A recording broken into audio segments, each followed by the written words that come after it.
Yo, what is up everybody? It's me, That One Weeb here, back with a brand new video. And in today we'll be covering part 10 for What If Asta was Meliodas' son from the 7 Deadly Sins. Now, if you guys have not already watched the previous parts, make sure to go up here to the top or upper right hand corner. And then you'll see a playlist that you can watch all the previous parts and catch up. Anyway, this has been a long time coming. It has been 2 months since the previous part, so I know you guys are excited for this, so I'll make it quick. Anyway, you know the gist of it. Just like, comment, subscribe if you appreciate what I'm doing here and want to see future videos. Anyway, with that, let's just get into it with part 10 of What If Asta was Meliodas' son.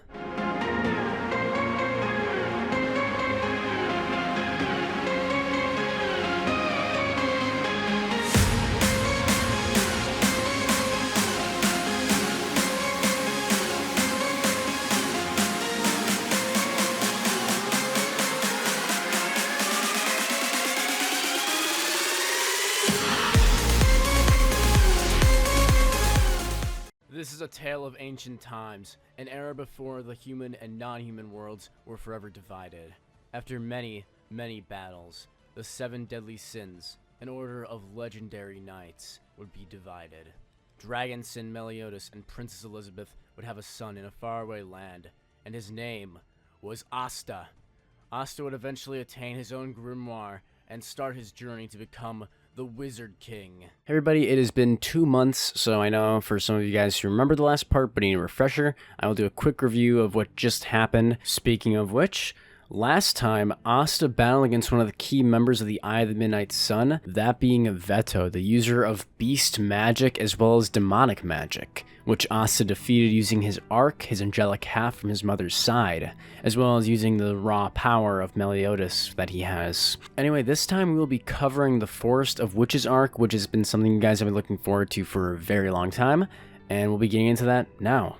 Asta's right arm would be completely immobile. Even using holy magic and light magic, he couldn't dispel the curse that Vetto had imprinted on him with his death. This cursed magic was not affecting his demonic half due to it being demonic magic, but his other side was taking it brutally. He could barely even feel his right arm, and after the fight, he was knocked unconscious. And currently, Yami and the other Black Bulls are worried about him, with Noelle being especially concerned. Asta will be taken back with them as they prepare to leave the Undersea Temple, with its now residents thanking all the Black Bulls and saying they'll hold a feast the next time they come to visit. Kahano, as well as her brother, will be waiting there. Asta in this version would be unconscious, due to him being extra affected by demonic magic when it comes to his angelic half. One difference this time, though, is that Kahano and her brother did not lose anything from Vetto's curses, due to Asta being strong enough and powerful enough to handle Vetto by himself, meaning that the two were completely unaffected by the curses alongside Asta, with Asta being the only one to suffer any major damage from the fight. The two would wave to Noelle and Asta, who was unconscious, as they would say they'd be sure to find them on the surface once they become idols and pop singers, with him and his dances as well. He'd remember the fight he and Asta had using their swords and blades, as he promises that he will find Asta on the surface. Asta and the rest of the Black Bulls would use Noelle's Dragon's Lair in order to escape the Water Undersea Temple and its strong magic zone. With the entire Black Bulls now having made it up to the surface and now getting back to the beach, Asta would be immediately taken by Finral and Yami, along with Charmy, who had detained what was left of the Eye of the Midnight Sun's forces, back to the Wizard King at the capital, in order to make sure that Asta was okay, as well as to drop the prisoners off. With Yami now holding Asta, as we would see Finral open the portal, the group would enter as the rest of the Black Bulls would head back to the hideout, which Finral would have opened a portal for beforehand so that they could all make it there without having to ride brooms. Anyway, Noelle would be quite worried about Asta, but she would head back with the others, as Asta, Charmy, Yami, and Finral would then head to the capital. Yami would accompany Asta, as he would take him to Marks, the royal healer who also has those memory abilities, while Charmy would go along with Finral as they go to drop off the prisoners they had captured. Back at the Black Bulls' hideout, as soon as everyone would arrive through the portal, this would be when Ghost would look in the corner, and we'd see Gordon sitting there, depressed. Everyone would walk up as Ghost would point out Gordon, and Gordon would then say in a melancholy tone that they all left him behind. His precious friends abandoned him, which would cause everyone to feel quite uncomfortable for a second. Yami and the others would meet up with the Wizard King, Julius. As they would then explain everything that happened in the report, Julius would praise Yami, as he would then think about back when he had first made Yami the captain of his own Magic Knight squad, the pleas of all the people telling him not to do it. As he thinks about how they must be proven wrong now, seeing how successful Yami's becoming, he'd be really proud of his previous subordinate back when they were all in the same Magic Knight squad on the Grey Deer. Yami would hand Julius the Magic Stone, and then he'd switch into his Magic Geek mode, as the Wizard King would then proceed to analyze the stone from every single angle he could imagine. After realizing that Charmy, Yami, and Asta would be staring at him, he would then cough as he then begins to compliment Asta, congratulating him on defeating such a high-ranked member of the Eye of the Midnight Sun, to which Yami would look away for as he still remembers his shining moment being stolen by his subordinate.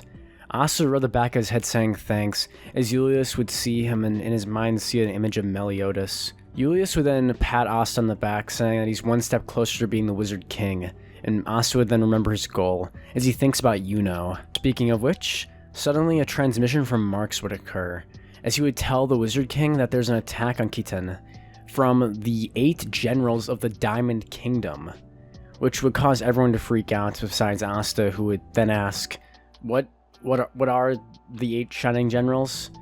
Yami would explain that they're the same level as Magic Knight captains, and immediately Asta would be excited, saying he wants to go over there and fight them. The Wizard King would immediately get on the situation, as we would then be told that the Golden Dawn would arrive on the scene, according to Marx. Meanwhile, at the invasion, the 3 generals would begin talking about how the Clover Kingdom's defenses are down. Yeah, there's like no mages here at all. It's a perfect time to attack. Anyway, the few Magic Knights that were in the city would begin putting up barriers to try and defend against the incoming army from the Diamond Kingdom. Almost immediately as the attack would begin, 14 members of the Golden Dawn would intercede, as Yuno would take one of the captain's attack full on and blast him away with wind magic, using the wind spirit Sylph's power very minorly, as he would completely overwhelm the general. Everyone would be amazed seeing the power of Yuno, comparing him to when he had only joined the order a few months ago. Little do they know that Asta had just completed a very similar feat, defeating even an opponent above a Magic Knight captain just a few days ago down at the Undersea Temple. Anyway, back at the battle itself, Yuno and the Golden Dawn would pretty much easily be able to take down the rest of the generals before they retreated, because Longris and Yuno would be more than enough to handle them. Asta would be watching through Marx's telepathic link. As Asta sees Yuno has gotten much stronger, he decides it'd be great to spar with him again, remembering the last time when he wiped Yuno across the floor, and Yuno said he wasn't going to fight Asta again. Asta would laugh, remembering how timid Yuno used to be back before he became Magic Knight. Time sure flies, huh? Again, Asta would plead to Yami, asking if he can head out to Khitan and help, with the Wizard King commenting that it would probably be a good idea to send a few more mages out. Asta would be excited, thinking that he can go and help Yuno and show him how strong he's gotten. Yami would point at Asta's arm and say there's no way that you can fight like that. Asta would look down as Charmy would then nod, saying that she'll help protect Asta if he lets them go. Yami would sigh, saying he'll go with too, but it's gonna be a pain in the ass. And so, Yami, Charmy, Asta, and Finral, who would have been found by Yami as their transportation, would go through the portal as they were then sent to Khitan, where the now Black Bulls would intercede into the battle with the Golden Dawn and the Diamond Kingdom. Asta, Charmy, and Finral would begin helping evacuate the citizens, since Asta's arm is pretty busted right now, so they don't really want to make him fight with one arm. Anyway, in the city, suddenly an explosion could be seen, as we see a burst of wind magic as Yuno's fighting off another one of the 8 Diamond Kingdom's generals. As the general gets closer, Asta would take the lead, as he'd say, "I gotta take this one." Asta would jump up, as he activates just a bit of his physical power. As the general comes crashing towards Asta, he then summons his grimoire, as he pulls out the anti-magic sword, using his demonic hand, and then slams the general with the blade, completely deactivating all of his mana, as Yuno is just about to send a blade at him. He'd then say, "Oh, it's you, Asta. What are you doing here?" Asta would then look up and he says, "Geez, you don't gotta be so cold, you know." Asta would laugh, as he then points out to Yuno, saying that they were here to help. Yuno would narrow his eyes and said that maybe you shouldn't take my fights. Asta would say, "Oh, you wanna go?" Yuno would remember the last fight and say he'll pass, and that they have more important work to do. Sylph would then ask if Asta was scared of Yuno, with Yuno now sweating as Asta would laugh, saying yes, he was terrified. Asta would pat Yuno on the back of his good arm, as Yuno would ask what happened, looking down at Asta's other arm, which would be completely bandaged. He's never seen Asta in such a physically worse state, considering that Asta heals wounds faster than healing magic itself. Asta would look up to Yuno and then say that he got into a little fight with someone who wields curses a few days ago. It was pretty intense. Even for you? Yuno would be shocked thinking about how someone that strong could even exist. Well, we should probably focus back on what's actually happening in the fight. Yuno and Asta would both nod, as they would then split up. Sylph would ask Yuno who that was and why he was so scared. She could feel it in his mana, it was shaking. I wasn't scared, Yuno would say. You're lying. He's like a brother to me. We grew up in the same village. From what I know from his mom, who's actually a nice person like him. What was that, Sylph would ask? Nothing. Yuno would then say that apparently Asta's father was some powerful demon, but he's never met him before. Hell, I don't think even Asta's met him. Sylph would be shocked, remembering the demons, thinking about it, and turns back to see Asta running away. There's no way. That's not... Whatever. Longrus would notice Finral as well as Asta and Charmy, and ask what they're doing there. Misfits of the Magic Knights? Asta would turn asking who this shorty is, with Longrus pointing out that he's taller than him. Asta would ignore his comment. Finral would then reveal that Longrus is his younger brother. Longrus would insult Finral, saying that begrudgingly he is, but I don't even consider you a brother. Asta would defend Finral, saying that Finral would probably be a great older brother, but Finral would stop him, pulling his hand out and telling Asta to stop it. Longrus would begin to insult the Black Bulls, saying that they're all just a bunch of failures anyway. Finral would tell Longrus to knock it off and not make fun of his teammates. Suddenly, an attack would get launched towards Longrus, who would easily counter it, flicking his hand as a portal blocks the attack. Then, one of the 8 shining generals still remaining would appear. That being Yagos, also saying that Longrus can never do anything to stop him.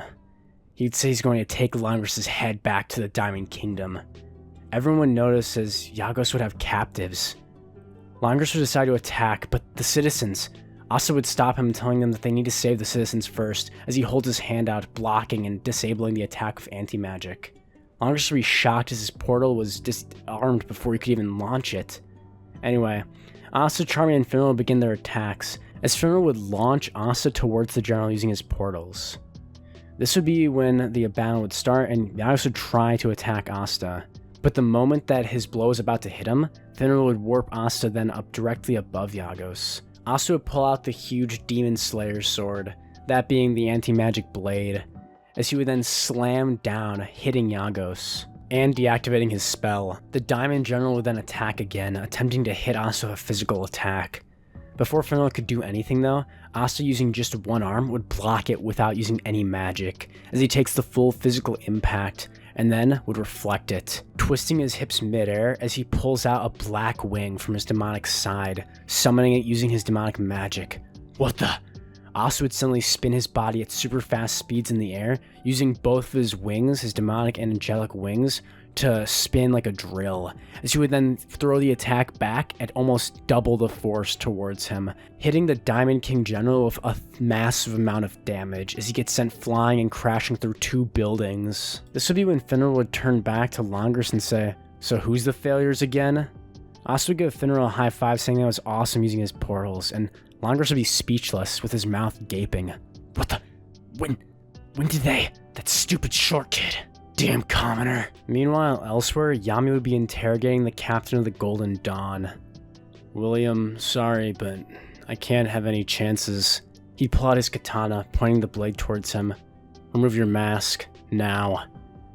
William would sigh as he then holds his hands up as the two stand atop his world tree magic. I understand. Really though, thinking I'm the leader of the Eye of the Midnight Sun after this long? I've seen with my own eyes, you know, Yami would say. If it's anyone, it could be you. And someone with light magic. I wouldn't be that surprised if you had too, someone being as skilled as you, William. William Vengeance would then remove his mask, as he would then reveal his brutal facial scars to Yami. Yami would be shocked, as William would then proceed to explain how he owes the Wizard King for this mask, and how he had saved him back when he was still a child. That's why he joined the Magic Knights to begin with. Yami would sense that he's not lying, as he decides to trust him and tells him that it's fine, as he puts his katana away, telling William that he's sorry for suspecting him. William would nod as he says that it's good to see him again though, as Yami would nod, grunting. Yami would then say it's time to get out of here, as he would go meet up with the rest of the Black Bulls in the city. Yami would then leave along with Charmy, Asta, Finral, as they go back to the main castle, where Asta can finally get his arms checked by Dr. Owen. Back at the castle, Yami would drop off Asta as he then goes out to go gambling, saying just to come get him after he's done. Asta would go in as Dr. Owen would then summon a type of jellyfish thing. He would use this magic as he would then scan Asta's arms like an x-ray.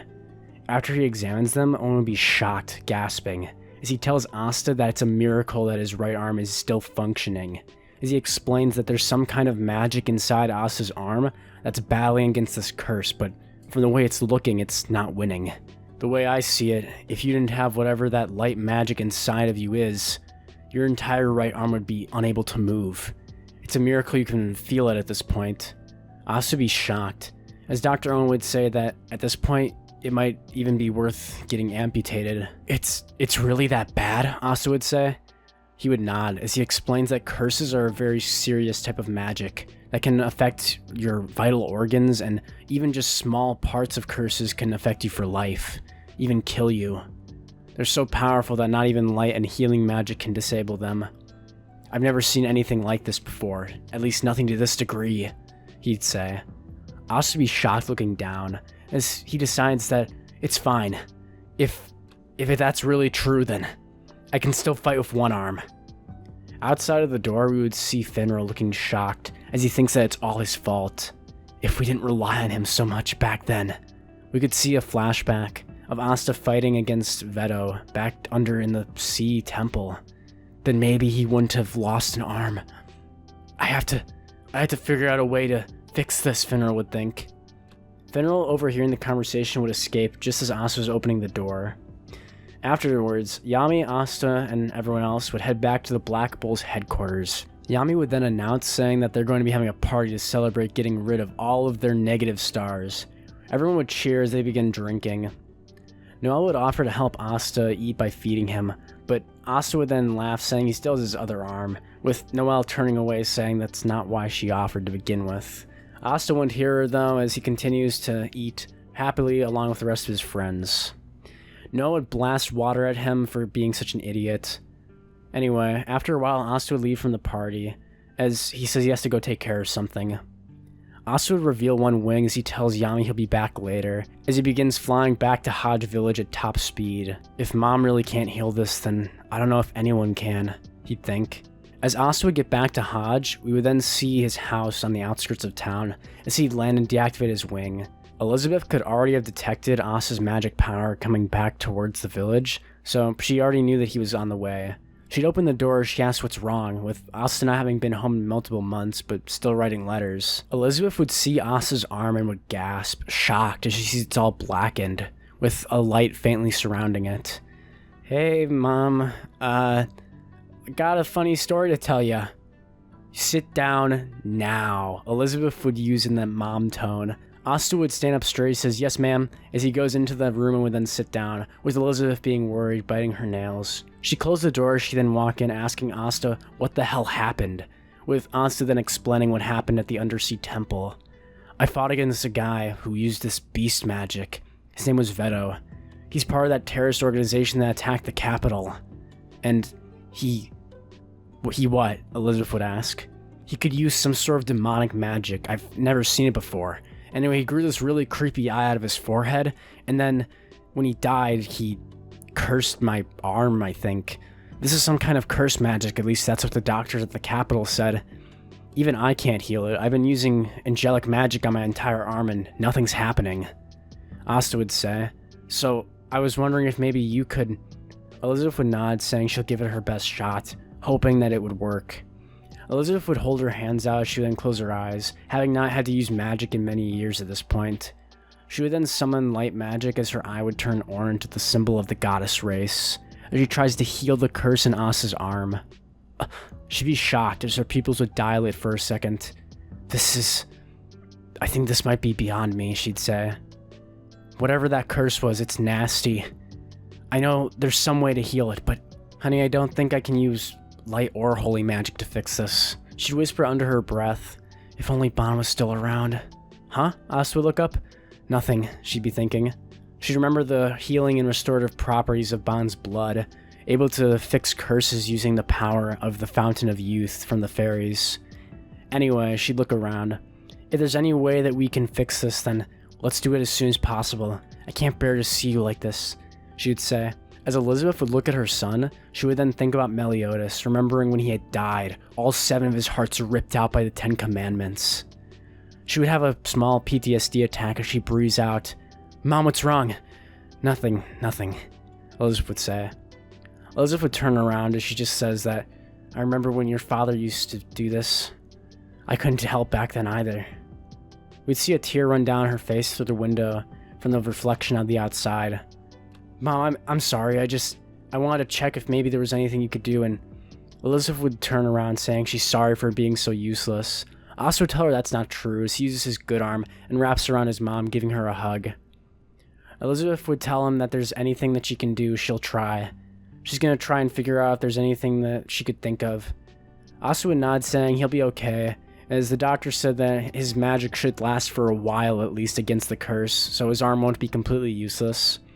Asta would then leave, saying goodbye to his mom, giving her a kiss on the cheek as she waves him goodbye, immediately closing the door before turning around. As Elizabeth would enter into her bedroom, she would then hold up a small portrait, as she would see all the 7 deadly sins, thinking about them.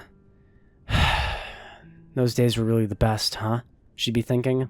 Anyway, while Asta was gone, Finner would have told the rest of the Black Bulls about why Asta left, saying that he probably went to go see his mom, explaining that Asta's right arm was completely unusable. The curse that Vetto had attacked him with is not even able to be healed by him. So, if there's nothing they can do, or if there's nothing Asta's mom can do, then they're probably screwed, and Asta might even have to have his right arm amputated. Everyone would be shocked, as you would see Finral, Noelle, and especially Vanessa feeling conflicted, as they think about how useless they'd been in the fight, completely relying on their junior in order for him to take down one of the strongest opponents they've ever faced. Damn it. Vanessa, as well as everyone else, would be feeling down, as Asta would enter the door, now wrapping his wing back around himself. Hey guys, what happened to the party? Asta would say. Yami and everyone would start laughing as they start drinking again, with everyone putting up the act so that Asta doesn't worry. Asta would then leave the party, going up to his room saying that he's tired and he's gonna go sleep. As Asta would be worried that not even his mom can fix this, who was amazing at healing magic, even better than him.